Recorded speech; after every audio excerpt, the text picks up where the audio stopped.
Recurring Headaches, Understanding the Cause, a comprehensive healthcare educational guide with Dr. Nauman Qureshi. In my previous short, I mentioned that recurring headaches are not always caused by stress. Today, we're going to dive deep into why headaches keep returning.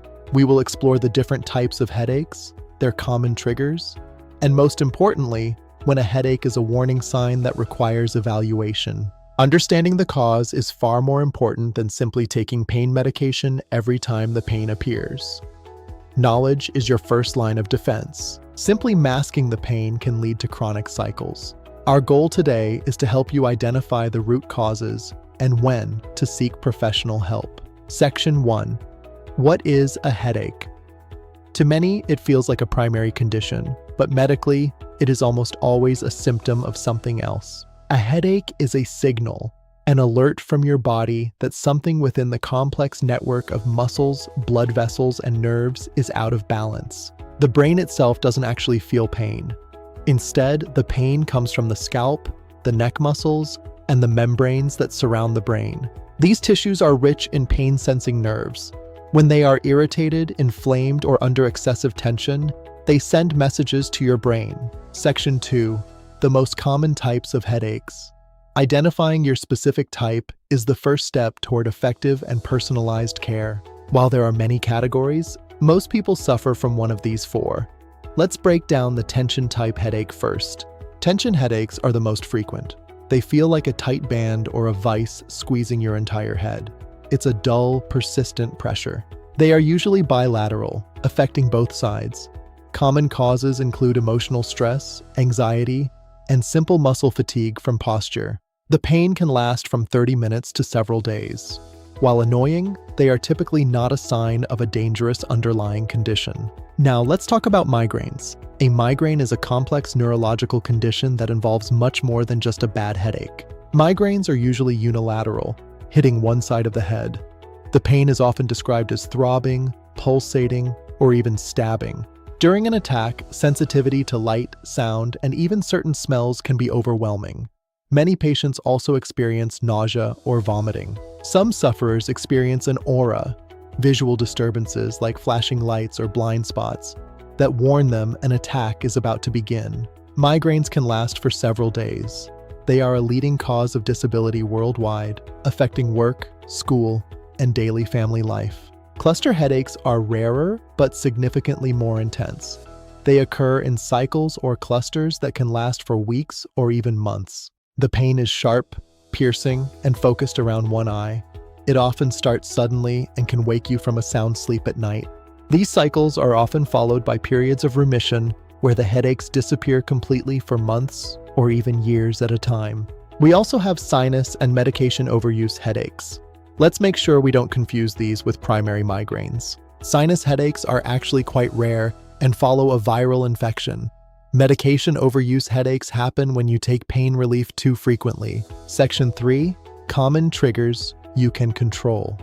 This is the part where you become the master of your own health. While genetics play a role, lifestyle triggers are often the sparks. Let's identify the most common ones you can manage starting today. Hydration is my priority number 1. Your brain requires a precise balance of fluids and electrolytes to function without irritation.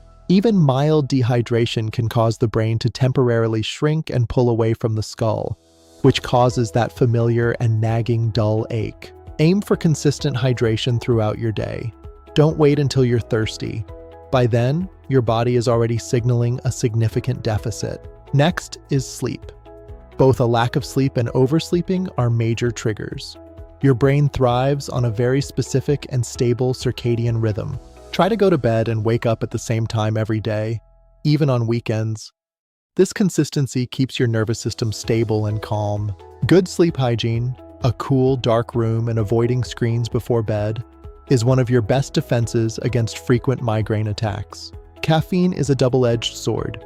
It can help stop an attack, but caffeine withdrawal is a very real trigger for many chronic sufferers. If you consume caffeine, try to keep your daily intake consistent.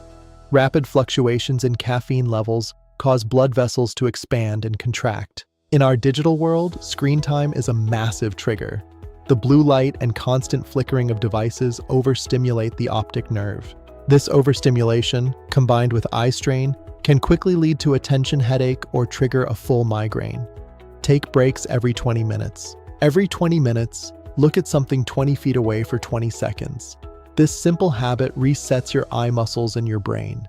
Posture and text neck are the modern enemies of a pain-free life.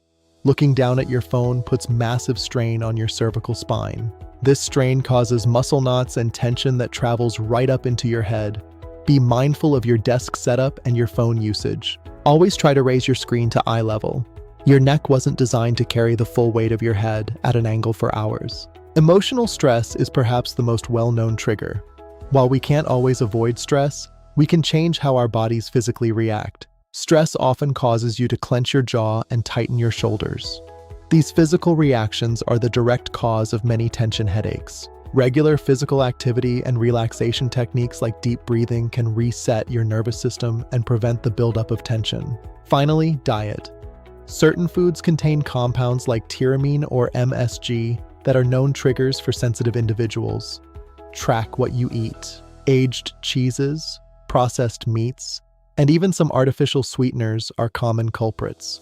A headache diary will help you spot these patterns. Section 4 is the most critical. Warning signs you should never ignore. These are the red flags that mean seek help immediately. While most headaches are harmless, some are symptoms of life-threatening conditions. Do not ignore these specific and urgent signs. The first is the thunderclap headache. This is a severe, sudden pain that peaks within 60 seconds. It feels like an explosion in your head. This can be a sign of a brain bleed or aneurysm. If you experience this, call emergency services immediately. Do not wait for it to pass. Second, a headache accompanied by a high fever and a stiff neck. If you cannot touch your chin to your chest, this is a major warning. This combination often points to meningitis, a serious infection. Rapid medical treatment is essential for a safe and full recovery. Third, neurological changes. Sudden weakness on one side of your body, numbness, or difficulty finding your words. This is not normal. Changes in vision, like double vision or sudden loss of sight, or intense confusion are signals of a neurological emergency. Seek help now. Finally, headaches following a head injury or severe new headaches during pregnancy must be evaluated by a healthcare professional immediately. Your health is non-negotiable. If you feel that something is fundamentally wrong, trust your intuition and seek a professional medical opinion. Section 5. How healthcare professionals evaluate recurring headaches. Let's talk about what happens when you step into my office for care. Diagnosis is a partnership. It begins with your medical history. The pattern and nature of your pain are our most important diagnostic clues. I will ask about the location, the intensity, and the frequency of your headaches. Your detailed observations are invaluable for an accurate diagnosis. We then perform a physical and neurological exam, checking your blood pressure, eyes, and muscles to rule out any structural or systemic issues. While most diagnoses are made through history and exam, we sometimes use blood tests or imaging like an MRI if specific red flags are present. Treatment is never one size fits all. It's a personalized plan that might include lifestyle changes, medications, or complementary therapies. In my practice as a homeopathic physician, I view homeopathy as one approach some patients choose alongside professional medical care. It is a complementary option, not a replacement for evidence-based treatment. Always ensure your care is guided by a qualified healthcare professional. Section 6. Healthy habits that may help reduce headache frequency. These small daily decisions are your best long-term defense. Adequate hydration, prioritize sleep, and regular exercise are the cornerstones. These habits create a stable environment for your brain to thrive. I cannot overstate the importance of a headache diary. It transforms vague symptoms into actionable data for you and your healthcare team. Over time, patterns will emerge. You might realize your Tuesday afternoon headache is actually related to that missed lunch or that specific lighting. Regular, moderate exercise, like a 30-minute walk, improves blood flow and releases natural pain-relieving chemicals in your nervous system. Maintaining stable blood sugar by eating regular, balanced meals is also vital. Skipping meals is a major yet preventable trigger for many sufferers. And manage your stress. Whether it's meditation, yoga, or simply deep breathing, find what helps your nervous system stay calm and resilient. Start with just one change this week. Maybe it's an extra liter of water or a consistent bedtime. Build from there and observe your response. As we conclude, remember, recurring headaches should never be ignored just because they happen often. Your pain is valid and deserves care. Understanding your patterns, recognizing warning signs, and identifying triggers are the first steps toward a life with less pain and more clarity. If your headaches are frequent, severe, or changing over time, please seek a proper medical evaluation. Don't rely only on temporary relief. You now have the knowledge to take charge of your health. Use it to work with your healthcare professional toward a personalized care plan. If you found this video helpful, please subscribe for more health education. Share your thoughts and questions in the comments below. Share this video with anyone you know who suffers from recurring headaches. Let's build a community of informed and healthy individuals together. Watch my next video where I simplify complex health topics. This content is for educational purposes and is not medical advice. Take care of yourself. Always consult your healthcare professional for individual health concerns. Thank you for watching. Goodbye for now.